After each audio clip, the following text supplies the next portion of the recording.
Namaskar, welcome at English Study. I am Rekha Gupta. Ensure your selection with Focus 20. Please video को like और share करें and do not forget to subscribe the channel. Let us see the first question. The words "Where are the songs of spring occur?" It's ode to autumn. तो question है कि Where are the songs of spring?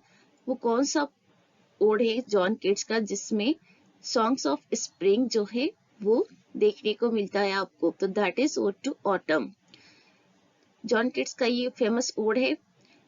Ode to Autumn, composed in 1819 and published in 1820, final work in the group of Keats 1819 odes. Ode to Autumn जो है 1819 में compose किए जाते हैं और जितने भी ओड्स हैं इनके वो 1819 में ही कंपोज होते हैं और एक साथ 1820 में पब्लिश्ड होते हैं. और इनका जो ओड्स की ग्रुप थे 1819 के, उसमें ये लास्ट ओड था, ओड टू ऑटम.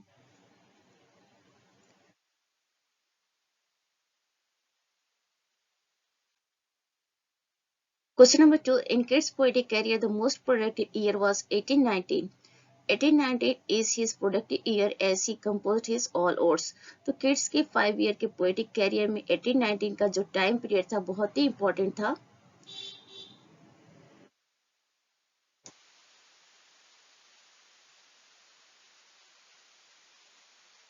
क्योंकि इसी टाइम पीरियड में इन्होंने अपने सारे ओड्स लिखे थे. तो याद रखेंगे ये टाइम पीरियड 1819 का जब किड्स ने अपने सारे वर्क्स राइट किए हैं. Question number 3. When Keats writes about the beaker full of the blushful Hippocrene, Hippocrene is the fountain of the horse, a spring sacred to the muses. तो यहाँ पे किड्स ने राइट किया है about the beaker full of the blushful Hippocrene. तो Hippocrene क्या चीज है? तो Hippocrene the fountain of the horse और a spring sacred to the म्यूसेस.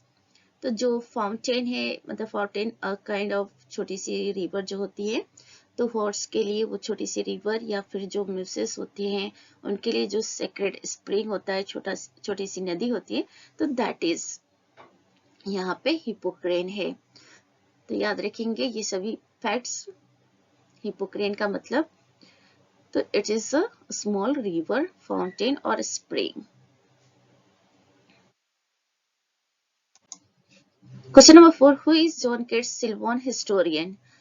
यहाँ पे जॉन किट्स का सिल्वान हिस्टोरियन कौन है? तो that is the Grecian earn.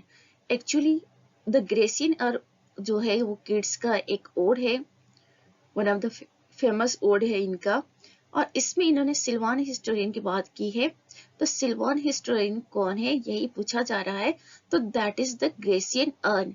अब ये ग्रेसियन अर्न क्यों सिल्वान हिस्टोरियन है? तो kids refers to the Grecian urn as a Sylvan historian because he feels it is best suited to tell its own story and the story of ancient.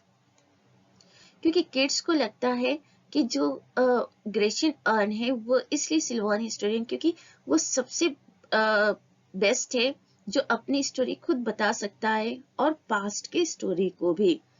Means Grecian earn क्या कर रहा है, उसके Grecian earn के ऊपर जितने भी images हैं उससे क्या पता चल रहा है, उससे उसकी स्टोरी पता चल रही है. तो इसी वजह से किड्स ने इसको सिल्वान हिस्टोरियन कहा है. Let us to move to next question. Question number 5. She dwells with beauty, beauty that must die. Wrote Keats is one of his odes referring to melancholy.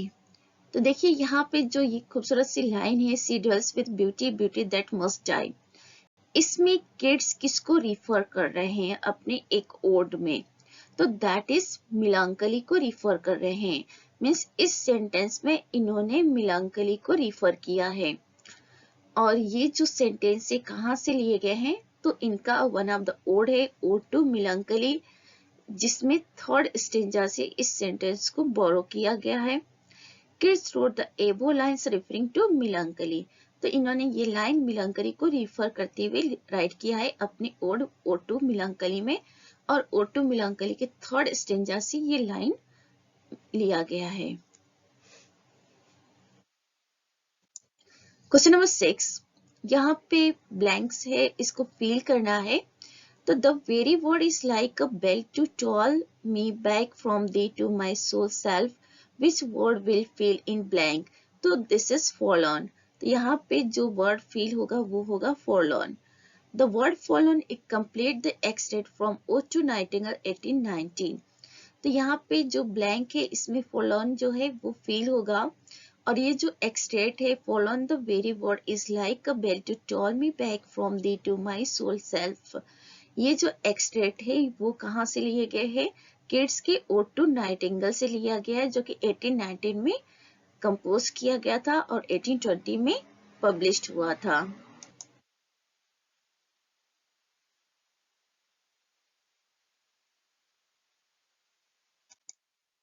Question number 7, which of the following poem by Keats uses the Spenserian stanza? The Eve of Saint Agnes।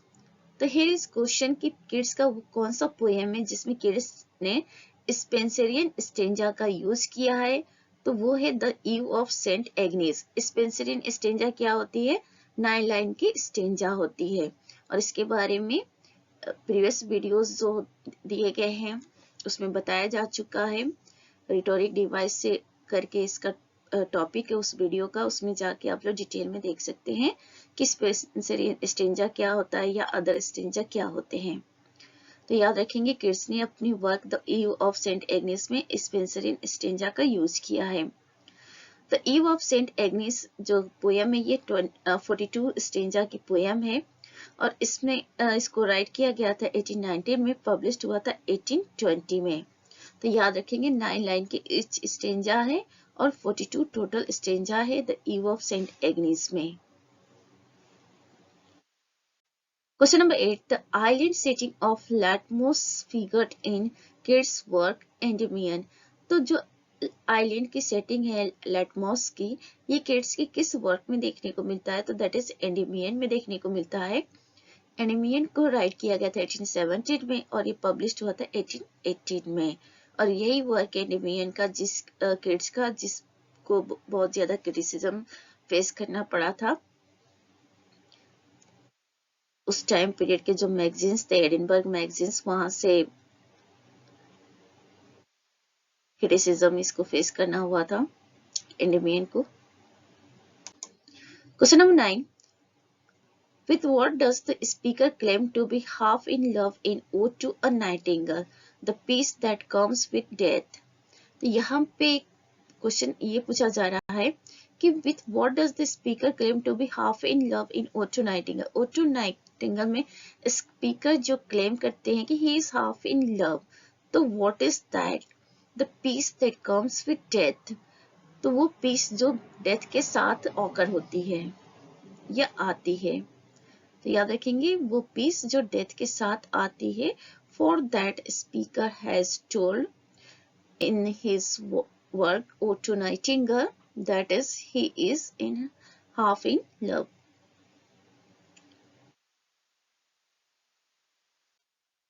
Question number 10, if poetry as naturally as the leaves to a tree, it dash dash at all। तो यहाँ पे दो जगह dash दिया गया और इसमें feel करना है, तो क्या होगा?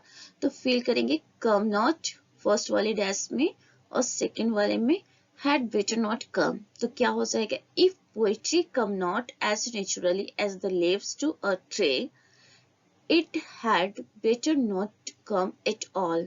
तो यहाँ पे जॉन किट्स कहते हैं कि अगर पोएट्री नेचुरली नहीं आती है पोएट के हार्ट से, माइंड से, जस्ट लाइक ट्री के ऊपर यानी कि पेड़ के ऊपर पत्तियां जिस तरह से नेचुरली आते हैं, उसी तरह से अगर पोएट्री पोएट के हार्ट से नहीं आती तो फिर तो पोएट्री को आना ही नहीं चाहिए, बेटर है कि वो आए ही नहीं। Means according to Keats poetry should be come naturally from heart. This is letter to John Taylor। 1818 Keats wrote the above lines. तो अपने लेटर इन्होंने किड्स ने 1818 में जॉन टेलर को एक लेटर लिखा था, उसी लेटर में ये सेंटेंस इन्होंने लिखा था, if poetry come not as naturally as the leaves to a tree, it had better not come at all। तो याद रखेंगे ये बहुत ही अच्छी लाइन है। पूछा जा सकता है कि किसकी लाइन है, तो जॉन किट्स की है। और ये लाइन इन्होंने कब राइट किया था, तो एक लेटर में जॉन टेलर को राइट किया था 1818 में। बहुत सारे इंपॉर्टेंट क्वेश्चंस आपके लिए इस वीडियो में आया है, तो इन सभी क्वेश्चंस को आप लोग जरूर ध्यान देंगे। एक दो बार वीडियो को देख लेंगे तो बिल्कुल रिकॉल हो जाएगा, और कुछ इंपॉर्टेंट फैक्ट्स भी साथ में है। और सभी जो क्वेश्चंस है PYQs हैं। PYQs सारे क्वेश्चंस हैं, प्रीवियस ईयर में कहीं ना कहीं किसी न किसी एग्जाम में पूछे जा चुके हैं। सो दैट ये क्या है, इस वजह से आप देखेंगे कि बहुत इंपॉर्टेंट ये आपका वीडियो बन जा रहा है। तो प्लीज वीडियो को लाइक और शेयर करते रहिए, और don't forget to subscribe the channel. Thanks for watching, be happy, keep smile.